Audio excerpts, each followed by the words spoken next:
নজিরবিহীন ছাত্র আন্দোলনের মুখে চলতি মাসেই পদত্যাগ করতে বাধ্য হন ভারতের শিক্ষামন্ত্রী ধর্মেন্দ্র প্রধান। পরে প্রধানমন্ত্রী নরেন্দ্র মোদী একটি বিশেষজ্ঞ টাস্ক ফোর্স গঠন করেন। তাদের অন্যতম সুপারিশ, জাতীয় পর্যায়ের বড় পরীক্ষাগুলো ধীরে ধীরে কম্পিউটার ভিত্তিক পদ্ধতিতে নেওয়া। তবে সুপ্রিম কোর্ট জানিয়েছেন, প্রযুক্তি একাই প্রশ্ন ফাঁস বন্ধ করতে পারবে না।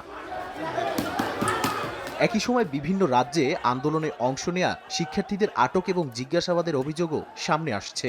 ককরোচ জনতা পার্টির প্রতিষ্ঠাতা অভিজিৎ দীপকে অভিযোগ করেছেন, ছাত্রনেতাদের বাড়িতে গিয়ে পুলিশ ভয়ভীতি দেখাচ্ছে। যন্তর মন্তরে পেলেট গান ব্যবহারের ঘটনায় দায়ীদের বিরুদ্ধে ব্যবস্থা নেয়ার দাবিও জানান তিনি।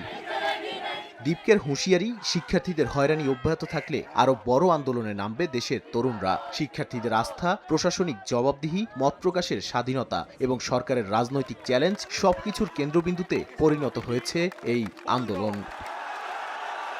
এদিকে প্রধানমন্ত্রী নরেন্দ্র মোদীকে নিয়ে সামাজিক যোগাযোগ মাধ্যমে ছড়ানো আপত্তিকর ও মানহানিকর পোস্টের অভিযোগে দিল্লি পুলিশের স্পেশাল সেলের আইএফএসও ইউনিটে এফআইআর দায়ের করা হয়েছে। দিল্লি পুলিশের দাবি, বিক্ষোভ ঘিরে ডিপফেক ও কৃত্রিম বুদ্ধিমত্তা দিয়ে তৈরি বিভ্রান্তিকর কন্টেন্ট ছড়ানোর অভিযোগে প্রায় 500টি অ্যাকাউন্ট শনাক্ত করা হয়েছে। এসব অ্যাকাউন্ট ব্লকের সুপারিশ করা হয়েছে সংশ্লিষ্ট প্ল্যাটফর্মগুলোর কাছে।